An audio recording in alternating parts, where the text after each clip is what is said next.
Hello and welcome to part two of episode 4 of the Two Jasons.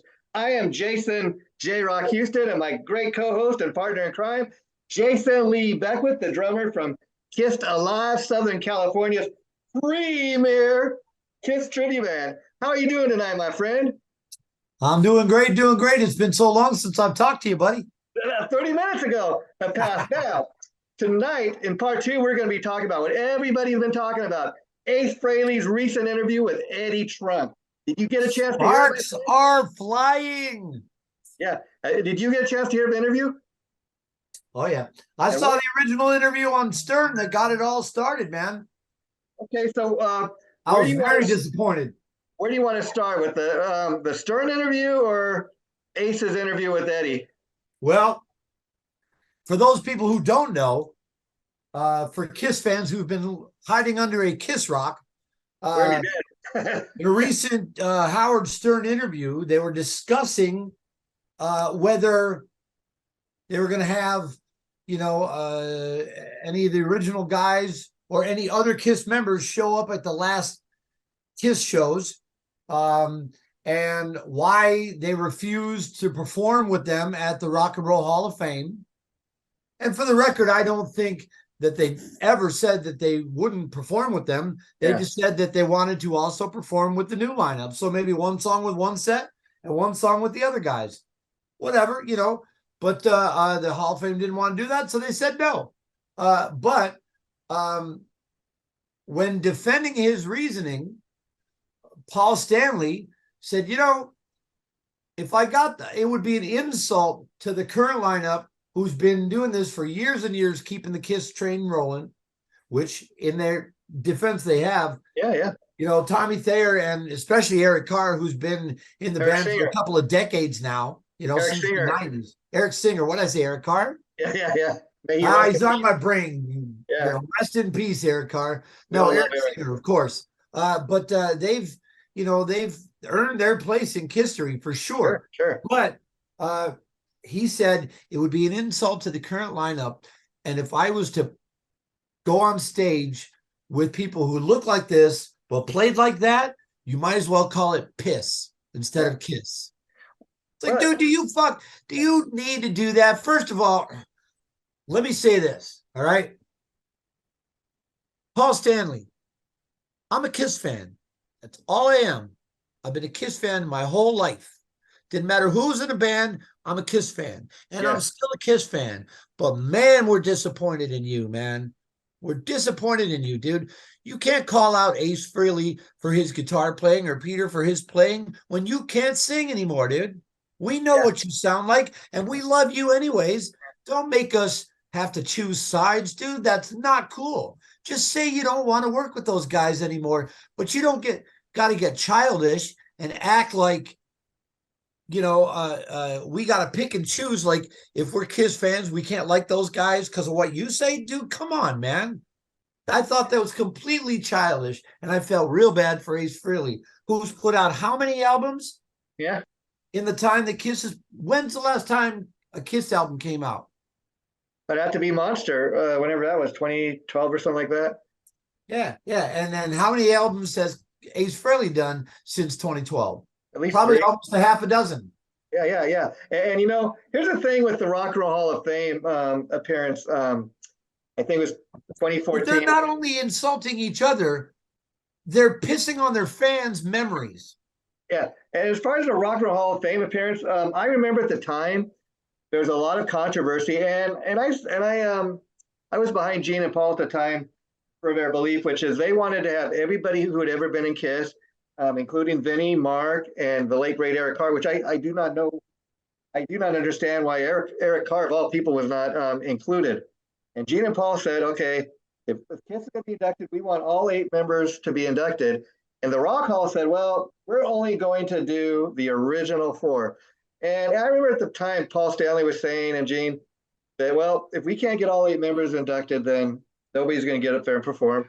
And I guess they have a right to do. Now, I agree with what you said about the piss comment. But Paul Stanley, I think, it just kind of, he's great at marketing, as is Gene. But if you read Paul's book, he's great at kind of just letting it rip and coming up with these one-liners. He's known for kind of Hey, I'm Paul Stanley from Kiss. And, people say that we were geniuses, but if you were lucky enough to fall into a stream full of gold, you could hardly call yourself lucky, now could you? Yeah. I mean, if you read, there's one point where in Paul's book, he's even kind of trashes on Eric Carr, if you can believe that, where he's saying the guy was naive. And, I was like, and how they weren't even speaking by that last tour. It's like, well, I can kind of see why. And he was talking at one point about how But you know what? Maybe that's what it takes to keep that big of a corporation of a band. And I don't mean that in a bad, like, oh, they're commercial sellouts. Screw that. They're successful. You don't get into being a band that actually sells things and makes money. You don't get it into it to be a failure. You don't put a song out to not have it be popular and to not have people like it. So that's not what I mean. But it's just sad when people got to air their laundry in public like that, man. Take the high road. Oh, sure. And people got to know about the Eddie Trunk interview. Eddie and Ace are really good friends. They go back years. Eddie, before anybody really knew who he was, I mean, he was on the radio back then, but he was Ace's A&R guy at Megaforce, and he got Ace signed, and so he played a big role in Ace's solo career.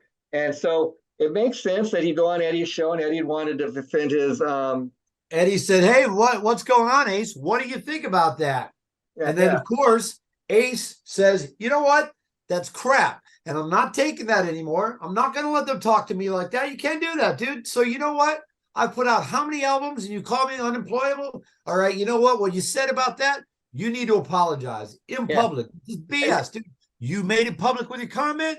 You need to make a public apology. And if you don't do it within a week, then I got some dirt I'm going to spill." Yeah. And what do you think of Eddie Trunk's interview style? I mean, a lot of online trolls have been saying, Eddie was instigating the whole thing. I don't really believe it. I believe he just kind of asked Ace what's going on, and he kind of just. When you interview a guy like Ace Frehley, you kind of have to, it's like interviewing David Lee Roth. Yeah, you don't know where it's going to go. You don't kind of know where it's going to go. And I don't mean that in a bad way. I mean it in a great way. But so you have to be able to kind of steer the ship a little bit. And I think that's all he does. Yeah, I think he does a great job at interviewing. I love Eddie Trunk. I think Eddie Trunk. I've been watching him since the Metal Show, man. Oh, sure. I think Eddie Trunk, for this particular interview, he was just asking what's up. He had no idea, I think, when he invited Ace on initially that this was going to take place. It just kind of. I think possibly Ace called him up and said, "Hey, man, I got something we got to talk about." Okay, yeah. And maybe he didn't know. I don't know. He kind of just seemed to roll with it, I'm pretty sure that he probably saw it because I bet people were posting links to it on Eddie's page. Oh, yeah. After the interview, it was huge. I mean, everybody was posting that day. Everybody was checking it out. I was disappointed in Paul. I wish he would have kept his mouth shut. Yeah. And I'm nobody. I'm just a Kiss fan, but I'm a Kiss fan. Yeah. In part one tonight, we talked about the infamous Tom Snyder interview, and I bring that up because a lot of fans online have said this is the most infamous interview Ace has done since the Tom Snyder. Well, here's what I'll say about Ace's comments, though. Honestly, I don't see what kind of dirt you would have unless, like, you got proof that Paul killed somebody and you know where the body's buried. I mean, honestly, what could they say? That he's ruthless in business. Well, hell yeah, that's how you make money. You gotta be a pit bull when it comes to business matters. That he wanted more of his songs on the records. Well, yeah, they were great songs. I don't know. I mean, I don't see what kind of dirt. That he calls him an anti-Semite, but he dressed up in a Nazi costume once. Yeah, we all seen the photos. So I don't really see what real big dirt that Ace could release that would cause Kiss fans to go, "Oh, hell no, we're out of here." And I will say this interview with Eddie Trunk was entertaining, but that's all it was. I mean, like you're saying, I think I don't think there was bullets in the gun because when Paul called his bluff, because as you know, Paul Stanley allegedly called Ace, and the phone call lasted 5 minutes. Ace said hello. Paul said, "Hey, Ace, fuck you. I'm not apologizing." Click, and hung up. Yeah, here's the thing. Yeah, the Tom Snyder interview. But when he did that, he said, "I'm going to take the high road after talking to my friends, and I'm not going to release the dirt." Yeah. See, here's the thing with the Tom Snyder interview. That was funny. It was entertaining. Yeah. It was a lot more innocent. This, I don't think Ace did himself any favors. He looked like an idiot. I mean, he sounded like an idiot. When I got done listening to the interview, first thing I thought, he's not going to go back on there in 7 days. He's not going to give any kind of dirt. And sure enough, okay, he went out back in 7 days. But like you said, he claims that, I decided to take the higher road. What was the point? And if your point was to, and all through the interview, I don't think he did himself any favor. He constantly said, if they want me to get up there on stage with them, they better have a trunk full of money. They better have $1 million to pay me. I don't think you're going to get it, Ace. And after insulting Paul Stanley specifically, I don't think you're ever going to be woken up on stage with him again. No, you just nailed the coffin right there, man. Yeah. That's not going to happen now, that's for sure. And the stuff about being an anti-Semite, it's come up many times over the years, like you said. And even in this interview, I think they were just stupid. No, but I mean, I don't think Ace has ever called those guys out for being anything to do with their heritage. No, but I think that they were stupid and they dressed up in stupid costumes when they were young and dumb. Yeah. No, and I don't think in a million years you would see Ace Frehley or any other member of that band in a freaking Nazi costume now. No. Being as sensitive as we are and the more heightened awareness of those issues, you know. But I bring it up because there were parts of this interview where he doesn't say it outright, but he starts talking about the fact that Gene comes from Israel, that about his religion and him being the way he is because of his religion, and doesn't say it outright. But I seen other people posting comments online that heard the same type of stuff, and they're like, "What's he bringing that up for?" Well, about they like money, and yeah, it's unfortunate when I didn't see that. Yeah, so if that's what he said, then that's really unfortunate. But what I've seen so far has just been he doesn't like how they conduct themselves as men. I don't think it's as Jewish men. I think it's as men. I don't get the feeling that Ace. I don't get the feeling as a Kiss fan. I don't see him as being a true anti-Semite in heart. But I think that he's made some very poor choices in judgment. But here's the case. Sure. Was it a stupid mistake? Yes. Yeah, I think I had a DUI when I was younger. You know what I mean? Would I drink and drive now? Oh, no, I would not. Not a million years. And I wouldn't actually recommend anyone else do it either. You know, did I do something really stupid? Yes. Would I in a million years do that today? No. You learned that was the same thing. And here's the deal. Who's the guy calling him out on it? Paul Stanley. We've all seen the picture. Paul Stanley got in the costume with him, knowing that my heritage, if I'm Paul Stanley, my heritage is I'm Jewish. I have Jewish blood in me. And my partner in Kiss, decades of music or whatever, my partner wasn't Gene's mom. Didn't she have a number or something? She was she was in one of the right. She's got a number, right? Yeah. So if she's got a number, and he's Jewish. I mean, you could make a case of okay, Ace was culturally insensitive and he didn't realize what an insult it would be to dress up in that costume. But how the hell does Paul Stanley excuse it? Dude, you're Jewish and you did it, man. Yeah, I mean, it's twice as dumb in my book. Yeah, I think the point I'm making is I think he's a hypocrite.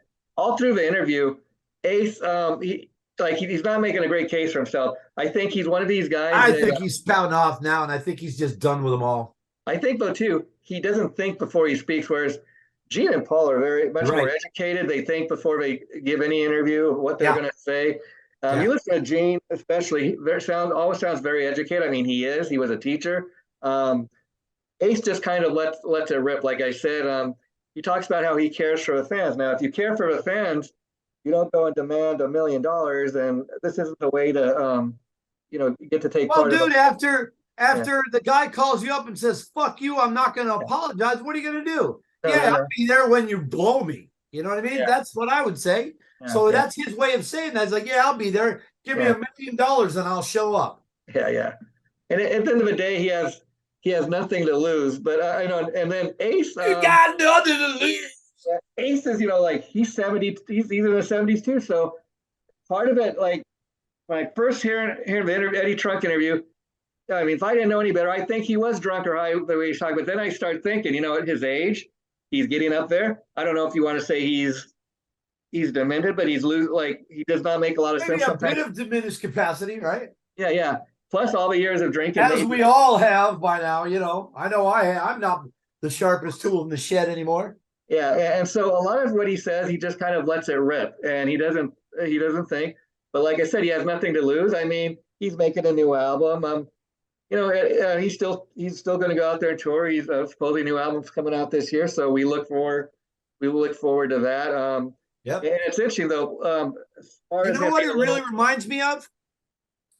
You could draw a parallel a little bit between this and the situation with Motley Crue and Mick Mars. Oh, sure, sure. And then the thing with Ace too, I noticed when he's talking and telling his stories is like he spent like a good first 10 or 15 minutes of the interview to explain to Eddie that he's got Verizon and Paul's got Verizon and he's got his call logs to prove it. Paul called and hung up on him, and he doesn't have Paul Stanley's name because if he loses a phone, he has him down as PS, and he's explained all this for like about 15 minutes. So it's kind of like I think that resulted from what it sounded like was a conversation he had after that with Doc McGee, Kiss's manager, where Kiss says, where he says, look, I got the call logs on my Verizon website. And he goes, dude, he doesn't even use Verizon, which doesn't make any sense. So if that was what the guy said to Paul or to Ace, clearly he's just trying to mess with his head.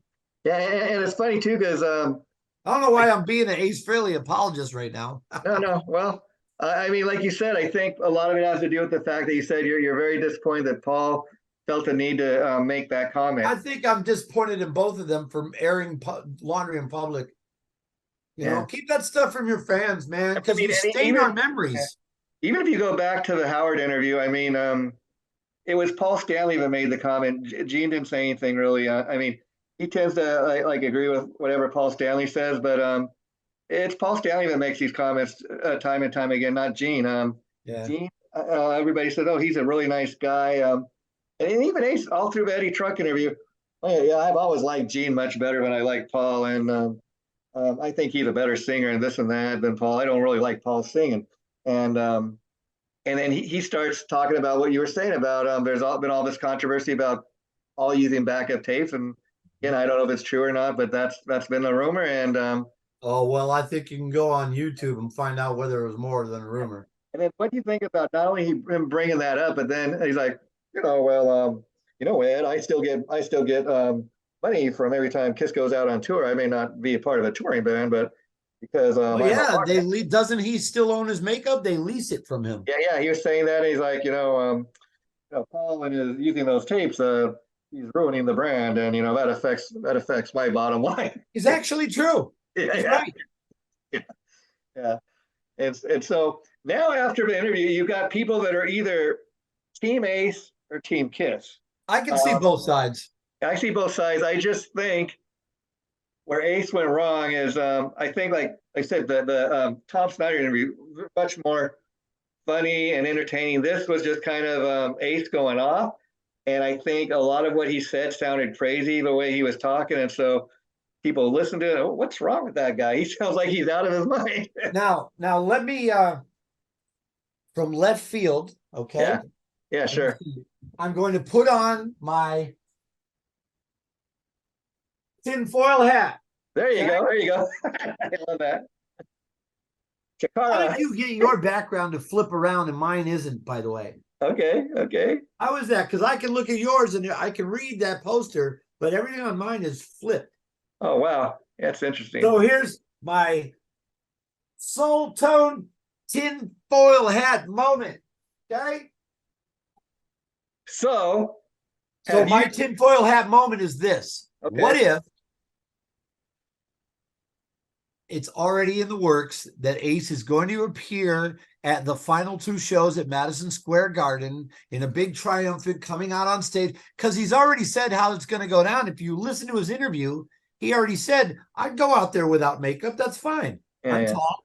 I don't care. I'll go out there with some boots on and I'll be fine. I don't need to wear makeup. So now he's backed off from saying, oh, you can't have him up there in makeup and with me up there in makeup. We're not, and I'm going to want to have my costume on. He's not saying that anymore. He's already giving to them. You know, he's already compromising and saying, I don't need to do that. I'll just come out on stage as me and we'll have a couple songs together. So here's my tinfoil hat moment. Okay. What if they've already decided to do it? Contract's already signed, and this is all for publicity. Wow. It's WWF. It's Hulk Hogan is down. He's been beaten. And then all of a sudden, he raises that one finger in the air, brother. And all 70,000 Hulkamaniacs go wild. And they all go to the online vendor and buy Kiss tickets. Yeah. Oh my God, Ace is back. So, oh, we hate him. Oh, we love him. Oh, we hate him. Oh, we love him. Oh, here he comes. Great thought. The only problem with your theory is I just don't see Paul Stanley being the kind of guy that would ever allow somebody who he thinks is beneath him to trash talk him without at least, and if that was to happen, I think Ace would really have to kiss Paul's ass or whatever. How many times have they gone at each other like this before, though? Yeah. It's happened before. They've said a lot worse. Yeah. Now here's the question for you.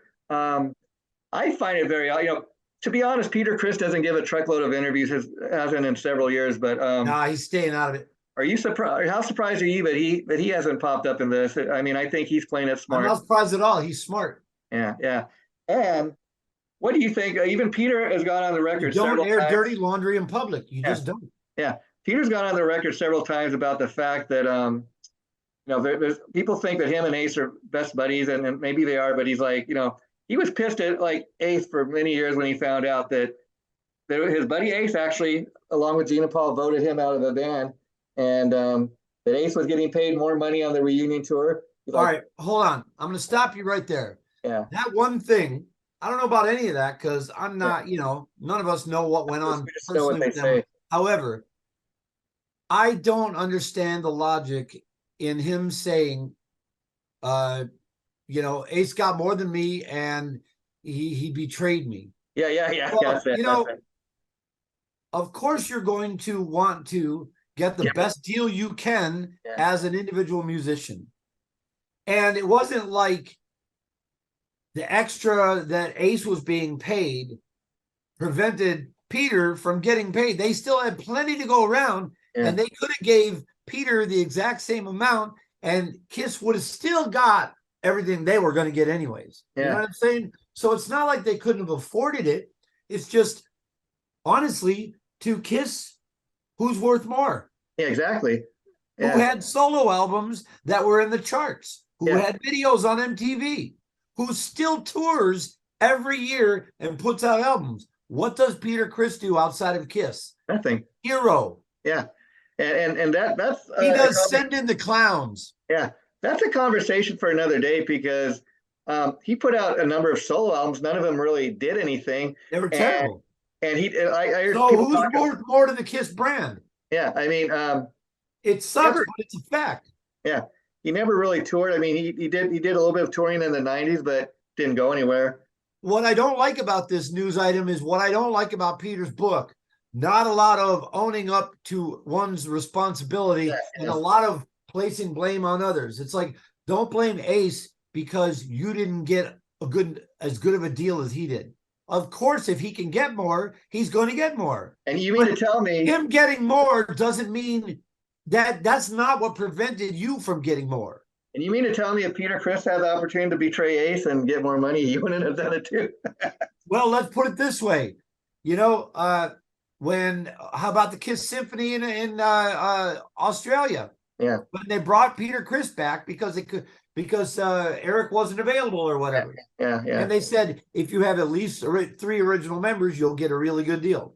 Okay, so they got Peter back for that. Ace wasn't there. I didn't see him complaining. I saw him cashing them checks. And then that's another thing. You always hear Ace and and I don't know if that's the other thing I noticed throughout the interview. Ace is constantly trashing on Tommy Thayer. He's like, this guy's playing my That list. guy gets such a raw deal. Who among us? Well, I played a Kiss tribute band. Of course, I have fantasies of being at a Kiss concert and something, God forbid, knock on wood, nothing will ever, knock on wood, nothing will ever happen to Eric Singer. But obviously I have fantasies of being in the audience and oh my God, is there a doctor in the house? You know, and is there a drummer in the house? Like happened with the Who when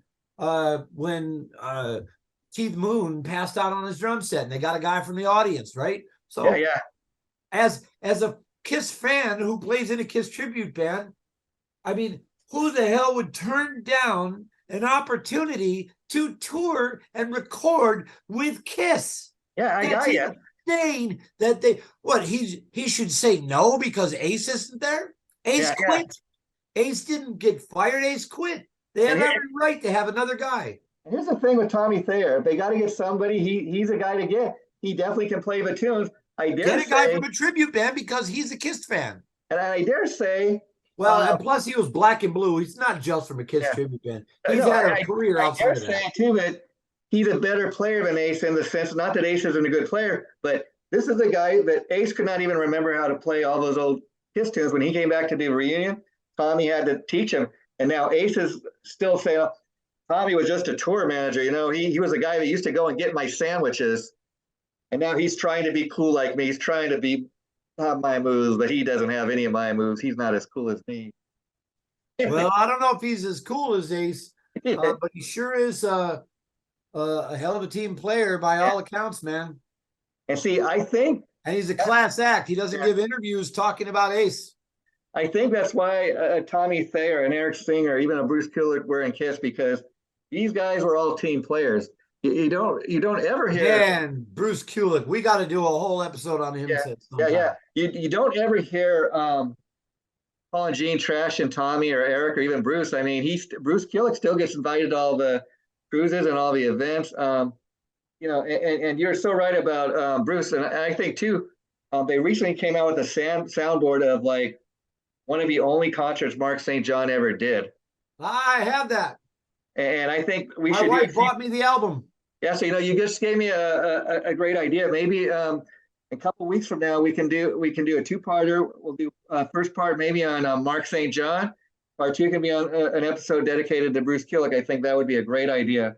Well, I think we got to squeeze Vinny in there too. So we'll do one episode on half Vinny and half Mark St. John. Sure. And then we'll do a whole another episode on Bruce since he was in such a huge part of Kiss. Yeah, I mean, Bruce, we could even do a 2-parter on him, on the Kiss years plus what came after. And what came before in Bolton. Everybody get crazy. That's a Bolton tune with Michael Bolton singing and Bruce Kulick on guitar. And did you know that? But I digress. Did you know him and Bob were in Meatloaf together? On the I do not, but it wouldn't surprise me at all. Yeah, I seen photos, believe it or not, of the late great Bob Kulick. I met him once or twice at NAMM, and he was awesome. Yeah, I seen photos of Bruce and Bob playing in Meatloaf around the Bat Out of Hell tour, and you can't even tell Bob had hair at the time. Doesn't even look like Bob Kulick. We know Bruce had a big afro. Yeah, it's just funny. I love the 70s were an awesome time for male hair. Yeah. I love talking about Kiss, and like I said, I can't believe 50 years. It's going to be 50 years. The last show is going to be in December, and what's funny is I did hear. Yeah, I don't know about all that. Well, here's the thing. I don't. It may be the end of New Vegas. Yeah, here's the thing though. I just heard an interview. Doc Gee did not too long ago. Maybe in his time career, because interviewers asked, "Oh, come on, they're going to do Vegas. They're going to do other cruises," and he's like, "Well, as far as I'm concerned, when they say it's the last show, it's the last show."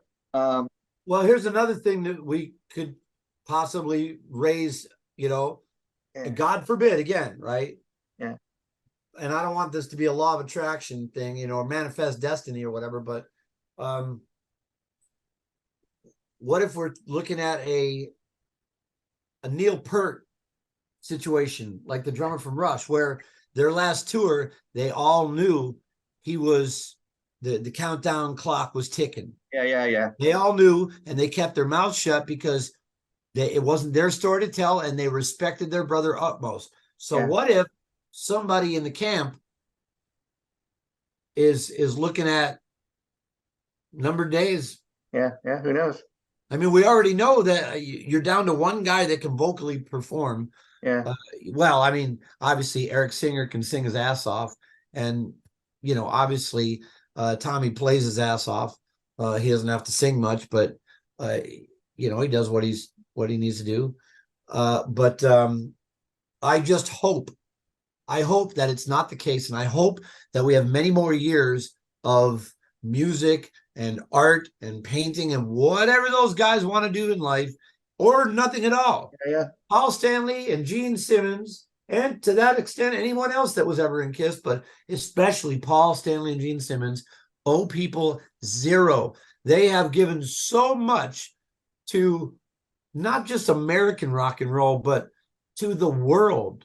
Yeah, and I do They believe have brought rock and roll, American style rock and roll, to the world for 3 or 4 generations, man. And yeah, they have given lifetimes to making us all happy. So if they never played another note, I would still be grateful for every great time, every kiss, every kiss that I got to to Kiss music, every good time I had at a Kiss concert or whatever. You know what? I'm grateful for everything they've given us. And if this really is the end of the road, man, you know what? They got nothing to be ashamed of. They yeah. gave us their all. Now, Jason, last question for tonight. If you could write this, or had if it was your decision, what's the encore you love to see them do for the very final show? Well, of course they have to do Rock and Roll All Night as their last song ever. Yeah, I'm thinking somewhere would be cool. Have Rock and Roll All Night. You got to have Shout It Out Loud. Maybe King. If we're talking about set list, yeah, you got to have Detroit Rock City. I say they open it the way they opened their first show ever with Deuce. Yeah, and I don't know if they will, but because they played it recently, but I think a cool song to add in there would be God Gave Rock and Roll to You. Oh, yes, that ought to be their encore. Yeah, it'd be like one of the last, maybe right before Rock Rock and Roll All Night. And then you end it with Rock and Roll All Night. Well, my friend, this has been a great episode. When we get together in 2 more weeks, we're going to do an episode all dedicated to Motley Crue. And hey, speaking of rock and roll, all things rock and roll, I want to remind everybody that in about a week, actually this coming weekend, I don't know when this is going to air, but on the second weekend of April here, I'll be attending the NAMM show, which is the largest music convention trade show in the Western Hemisphere, of course, and it's back this year. And I'll be attending at least 2 of the 3 days, talking about my awesome signature Jason Lee Beckwith signature cymbals. Jason Lee Beckwith signature soul tone cymbals. So, I got one final question for tonight. When are you going to play your first show with that? My birthday, August 4th, Sequan Casino, El Cajon. Go on their website, get tickets, and if you see me on the floor of the NAMM convention, hit me up. I'll show you my cymbals, and we can talk about you getting yours. Okay, Jason Lee, I know it's getting late, so I will let you go. Thanks for taking part tonight, my friend. We'll do it again in 2 weeks. Thank you, sir. Have a good night. Always a good time, brother. Take care, and I'll see you all later.